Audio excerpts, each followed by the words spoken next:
So, today, June 8th, we've got a little over a week till harvest actually drops.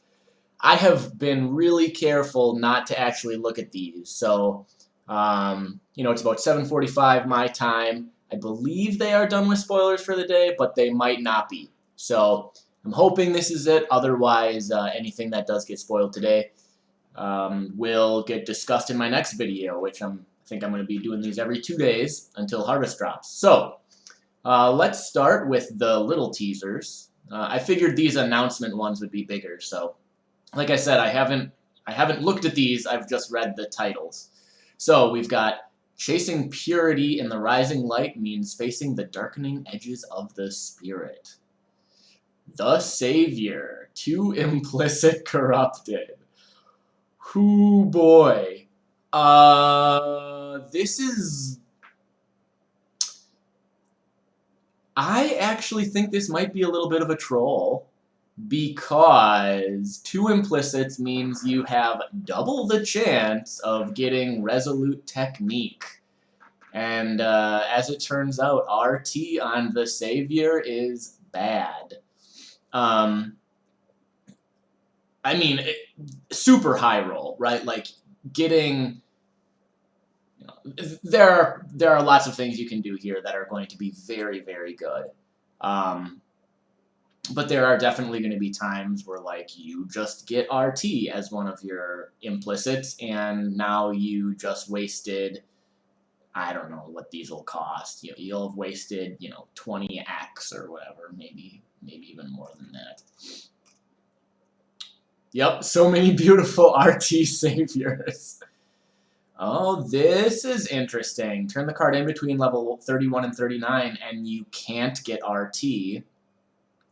All other corruptions above 31 are 80 plus, so you wouldn't be able to get those anyways. Only thing past eye level 40 is tier 1 flat fizz and percent fizz. Not only might you not want them, but I suspect you can't get them, since handing in cards caps at 80 unless it says on the card. Yeah, this is really interesting. So there will still be a lot of RT saviors, but smart kids will turn this in on a level 31 character. For sure. So that's really cool. Okay, this is not the new Warcry skills, it's a new keystone. Call to Arms. Warcries' instant Warcries share their cooldown. Okay, so if Warcries are instant, there's a notable with Warcries' instant. So I wonder if this means that they're getting rid of the notable, and I'll bet you when we read about the Warcry changes, we will see, almost assuredly, the notable is gone. Yeah. Right, if top comment is RIP Anointing Instant Warcries, that's almost assuredly saying that the notable is coming. Okay. So, what is this? The new version of Fragile Bloom. Maximum 10 fragile regrowth.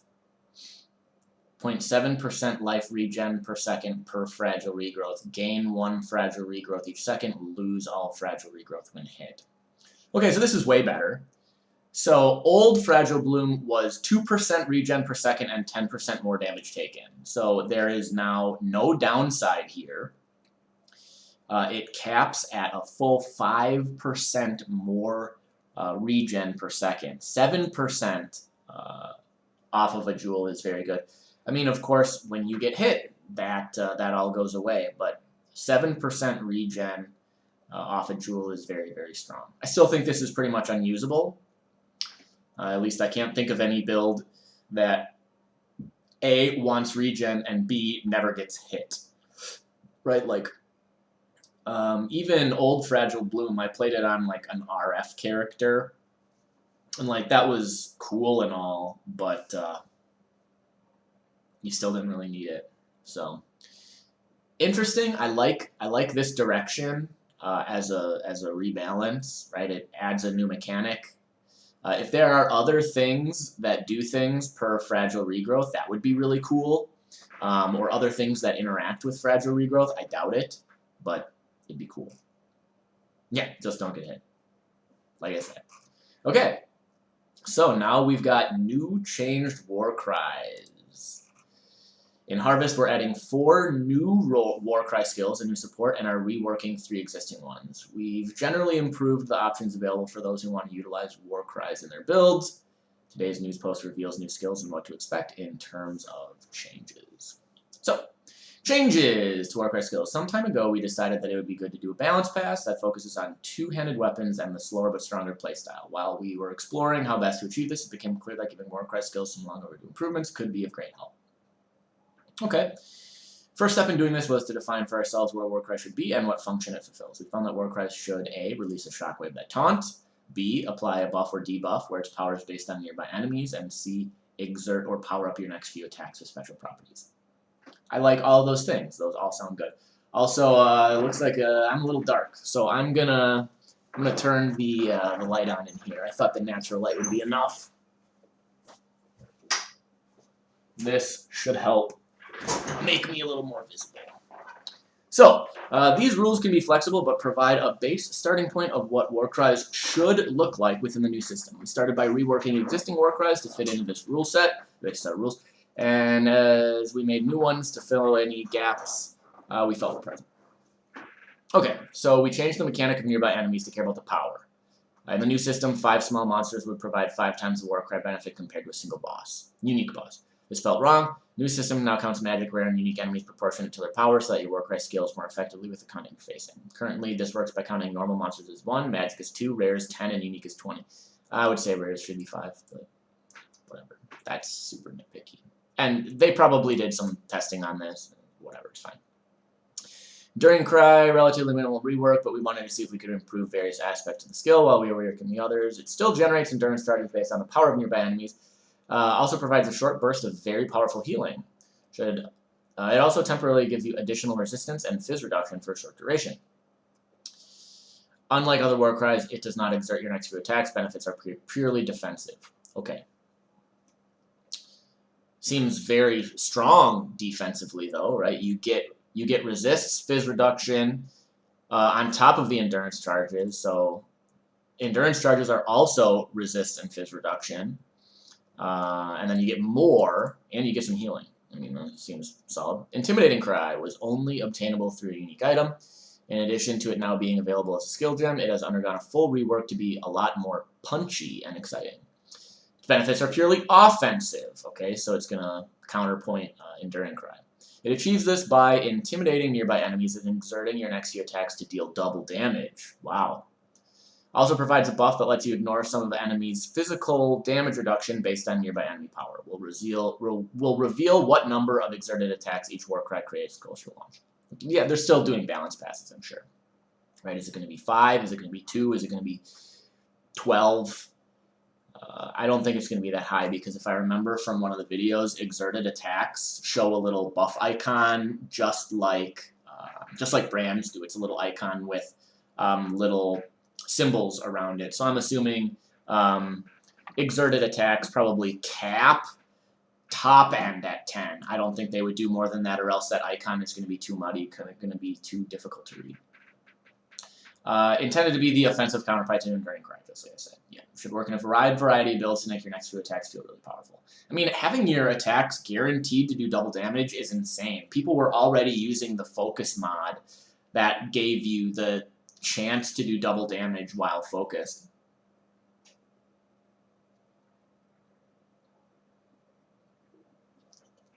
On non-spellcaster builds, right, on any attack build, Intimidating Cry seems very, very strong.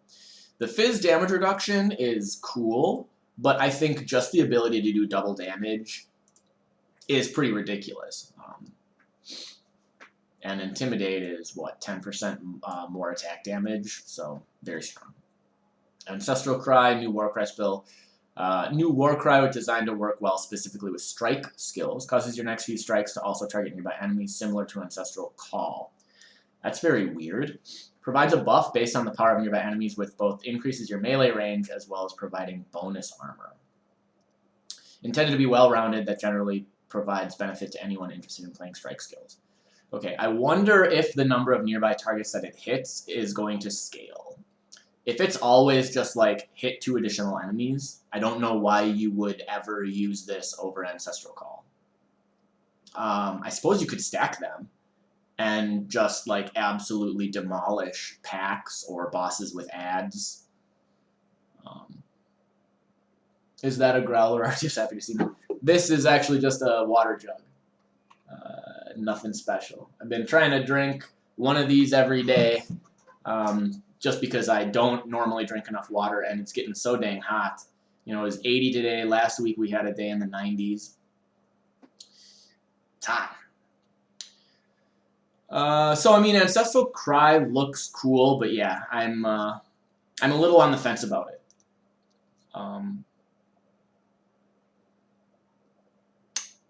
I'm interested to see. Doesn't say anything about exerting.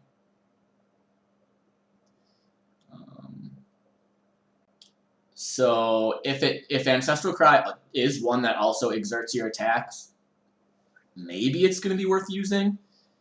I don't know. I would need to see this in action. Seismic Cry, I think they teased on the Harvest page. So we've created a new category of skills known as Slam Skills. Wanted to make a Warcry that synergizes well with these skills.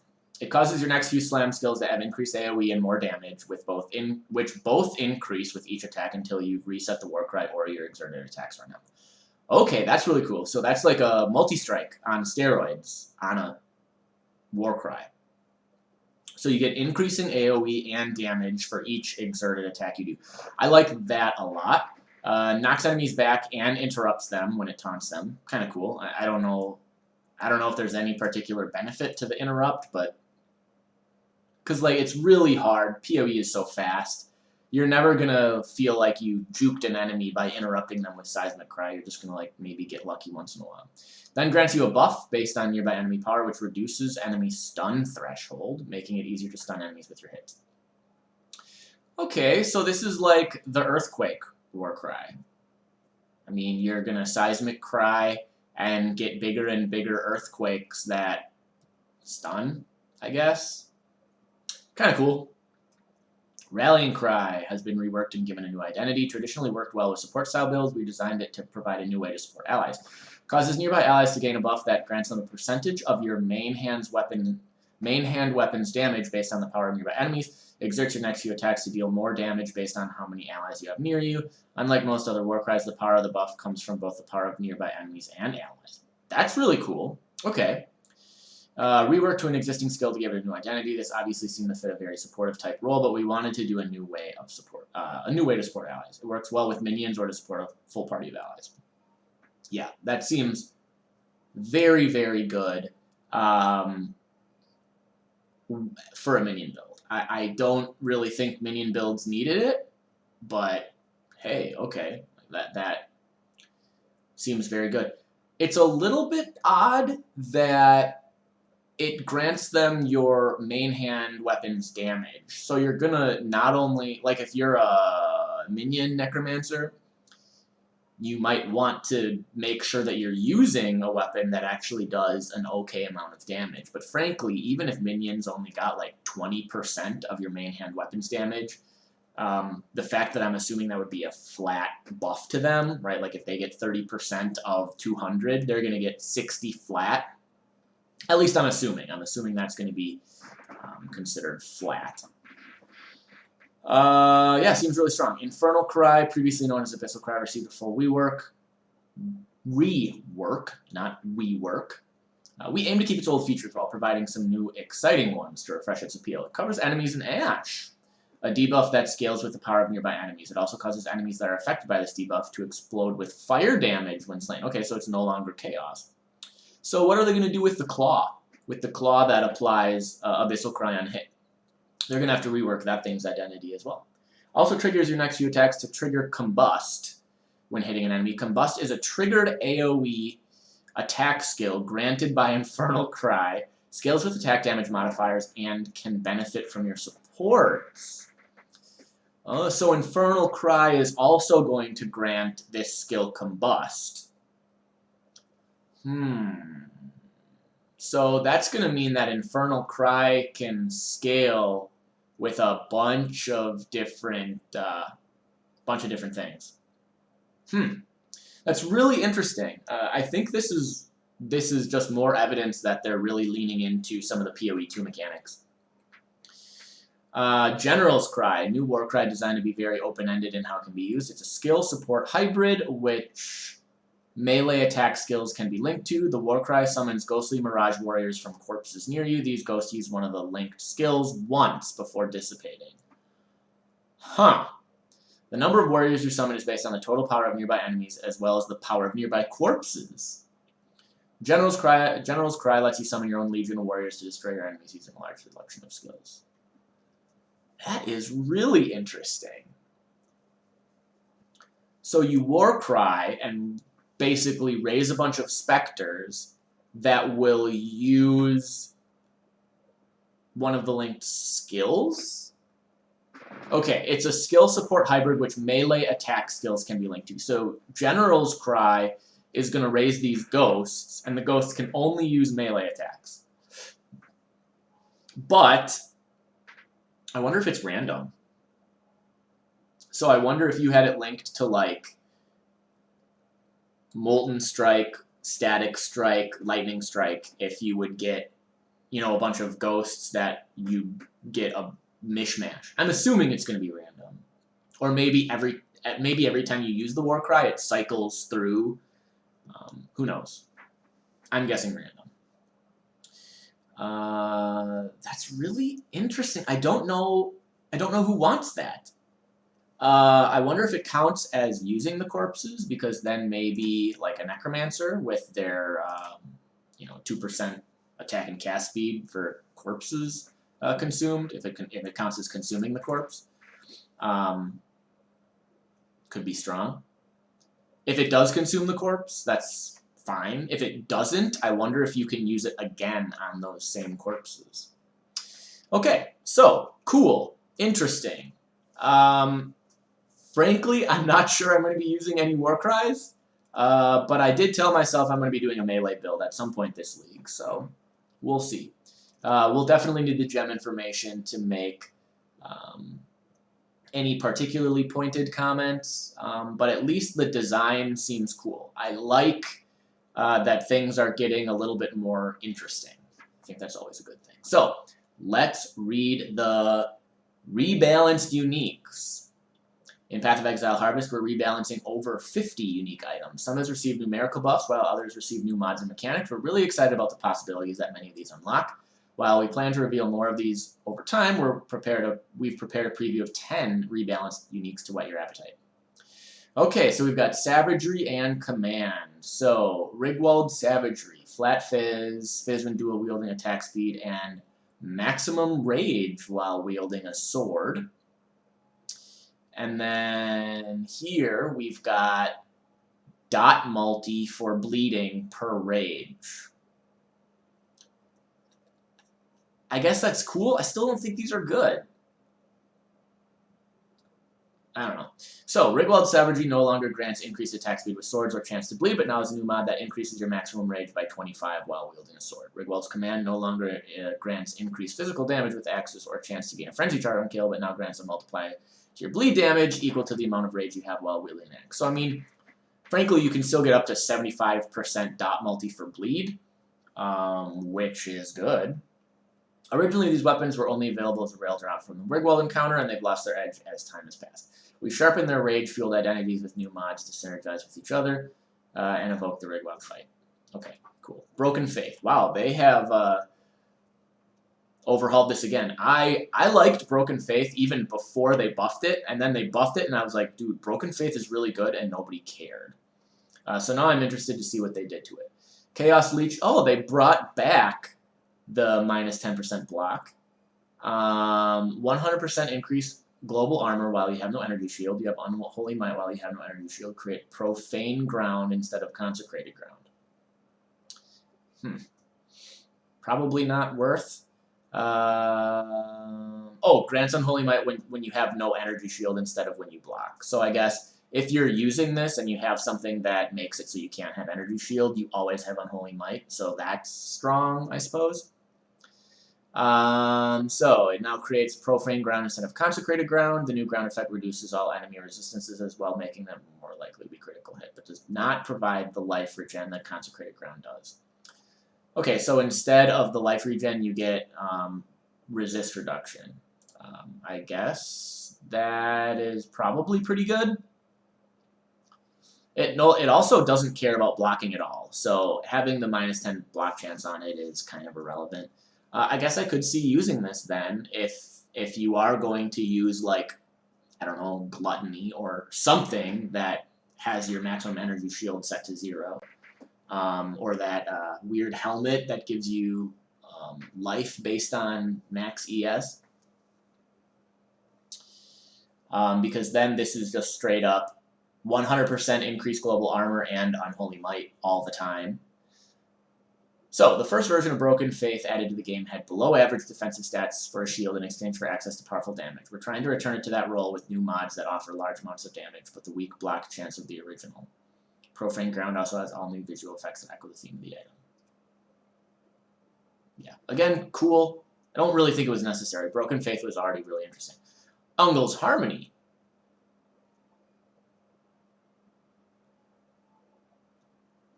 Wow. That's a lot of global crit chance, but your crits don't deal extra damage. Now causes your crits to do no extra damage, but provides up to 350% increased crit chance instead of the old 100. We've doubled down on the existing stats of the item, giving it an unparalleled amount of critical strike chance, but now making your crits deal no extra damage at all. Builds that care only about dealing critical strikes now have a way to do so much more consistently, even at quite low levels. I think this is still completely unusable.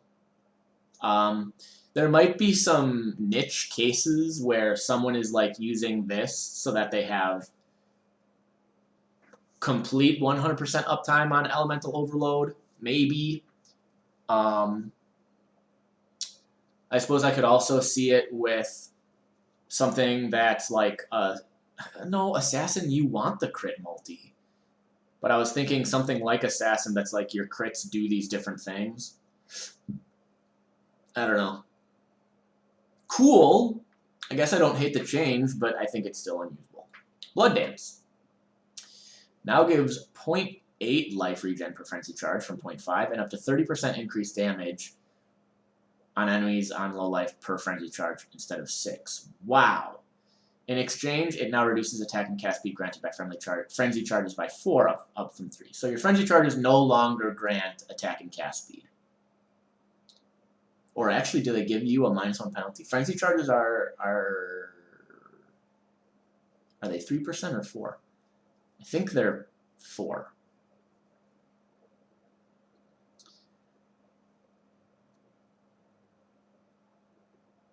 I guess I think these are still perfectly usable. I think this doesn't really change their identity. More life regen is cool, but I don't think people are really using them for that. And damage per frenzy charge against enemies on low life, I don't really think anyone was using them for that either. But going from 6 to 30%, I mean, if you have 6 frenzy charges, that basically means once an enemy hits low life, they're dead. Like, you're doing 200% increased damage to them, which is big. So the frenzy charge transforming nature of these boots has found uses over the years. Yep, but now more than ever, they turn you into a blood-crazed fiend. The life regen per frenzy charge has been substantially increased, and with investment, you can receive a massive amount of damage against enemies who are near death. They even make your frenzy charges themselves drip blood now. That's cool. I really like it when, like, Ilar Dex makes it where your power charges are purple. I really like it when they have an item that changes the visuals on your charges. Wildfire no longer grants Molten Strike projectiles or AoE. Instead, it now allows Molten Strike projectiles to chain and gives them +1 chain, but halves the number created. Some Path of Exile's Threshold Jewels encourage different playstyles for the skills they interact with. Others just buff the skill. We're slowly moving toward the former type, making changes to existing Threshold Jewels that feel mandatory. Okay, so if they're doing a pass on the mandatory Threshold Jewels, I think we will see some other very good changes to Threshold Jewels. Because, yeah, Wildfire was totally necessary. It was a free +2 proj. 25% AoE. Molten Strike's damage has been buffed to compensate for the loss of Old Wildfire. The distance traveled by its projectiles also properly scales with prod speed now, letting you control their spread as much as you like. Okay, that's interesting. Wildfire used to provide a large, almost free boost to Molten Strike's damage. Yep. Okay, so Embrace. Looks the same, but I'm assuming... Oh, okay, now it triggers on hitting a bleeding enemy instead of killing a bleeding enemy. Breach exclusive unique upgraded by defeating the Mighty Breach or Ulnatal should be suitably intimidating, but the build around potential Ulnatal's Embrace without hampered by not being able to trigger its signature Pro Nova against strong enemies. So we've changed it so that it now triggers at the location of the enemy you hit instead of firing from the player, and will still hit the enemy you triggered it from. Okay, that's actually a pretty big buff. It's not good, but they want to have big, slow, heavy-hitting weapons in this patch, so this is a contender, right? I mean, it's it's like 500 PDPS.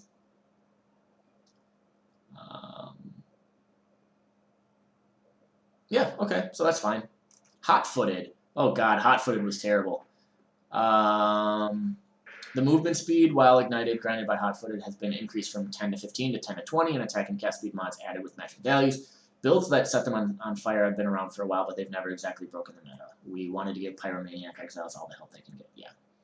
Yeah, unfortunately, I just think hot-footed is bad. I think a jewel that gives you bonuses while ignited is just not going to be relevant. Brain Rattler. So, shock enemies as though dealing 300% more damage, looks like. Now grants 50% to shock instead of 15. That's a big increase. And shocks as if inflicting 300% more damage in order to cause stronger shocks. Yeah, that's cool. I think that's a good change. Another boss-exclusive weapon that has never quite seemed to live up to the fantasy it offers, Brain Rattler is a weapon for people who want to go all in on shocks with a melee build, as opposed to the spellcasters who traditionally invest in shock. We've powered up its shocking capabilities so that it can appropriately reward these builds. Okay, that's a reasonable thing to do when you're doing a two-handed pass. Make some of the unique two-handed weapons a little bit more interesting. And Dark Seer. Global damage increased from 30 to 50 to 40 to 60. Ooh. Blind on hit has been increased from 7 to 10. Ooh. Prevents blind from lowering your accuracy rather than making you immune to blind. Okay, so maybe there are going to be some effects that when you are, when you're blinded, enemies blinded by you have malediction. How are you going to blind yourself? That's for you to work out. Yep. Okay. Interesting. Probably still not very good. So I appreciate that they're teasing these because, frankly, I don't think any of these are particularly amazing. But, again, I'm always glad when they do rebalance things like this so that things just get a little bit more interesting, right? Like, all of the identity of these items has pretty much stayed intact. And frankly, they're still mostly relegated to, like, not being super amazing, right? I don't think any of these were really meta-defining. Arguably, Wildfire was kind of like, if you're going Molten Strike, you have to use Wildfire. But other than that, I don't know if I've really seen any build. Blood Dance shows up every so often. But I don't think I've ever really seen a build that's been, like, built around these. And so those are good changes, right? Like, it shows that they still care about existing content, because I think one thing that GGG tends to do a lot is they kind of ignore this old stuff and they just forge right on ahead.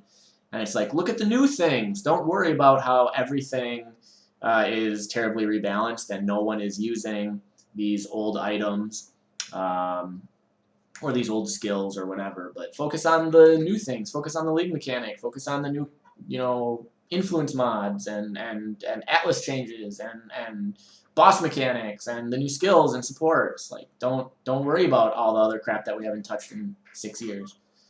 So I appreciate this. I appreciate this a lot. And knowing that there's over 40 more to come, that makes me pretty happy. So looks like that is all I have to say about the harvest changes for the last 2 days. Gotta say, I'm getting more and more hyped as time goes by. Every day there's just a couple more things like this that get me really excited to play. Still leaning towards going SSF, playing Wintertide brand. That's really where I think I'm going to be. But we'll see. I mean, there's still a lot of stuff up in the air. We've got over a week left of spoilers. We still need gem information. We need the Balance Manifesto, patch notes, lots of things coming up that are going to be big. So, 2 more days. There will be another video. See you then.